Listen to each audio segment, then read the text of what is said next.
Bună ziua și bine v-am găsit la un nou episod. Astăzi voi face extragerea de la giveaway-ul cel de 4 euro.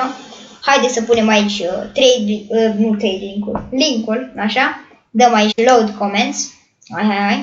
Așa, au fost 12 participanți.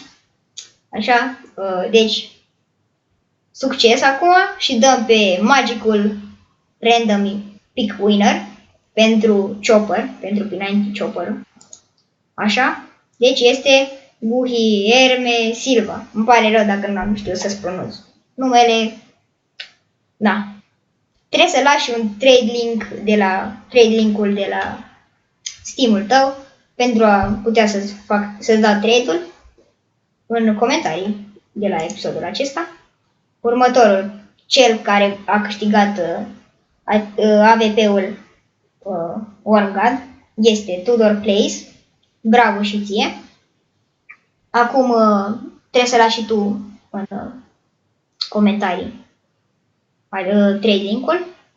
Următorul care va câștiga account-ul acela Elite Build este King Alex. Bravo și ție!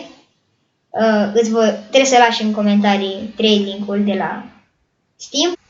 Așa, următorul, adică ultimul, cel care are P90-ul acela de aur, așa, este Adi Style, așa. Bravo și ție! Și tu trebuie să lași tot trade link-ul și na. Ok, cam atât cu acest episod. Eu am fost Bo005. Nu uitați să apăsați pe butonul de like și de subscribe dacă mai vreți episoade de acest gen și ne vedem data viitoare.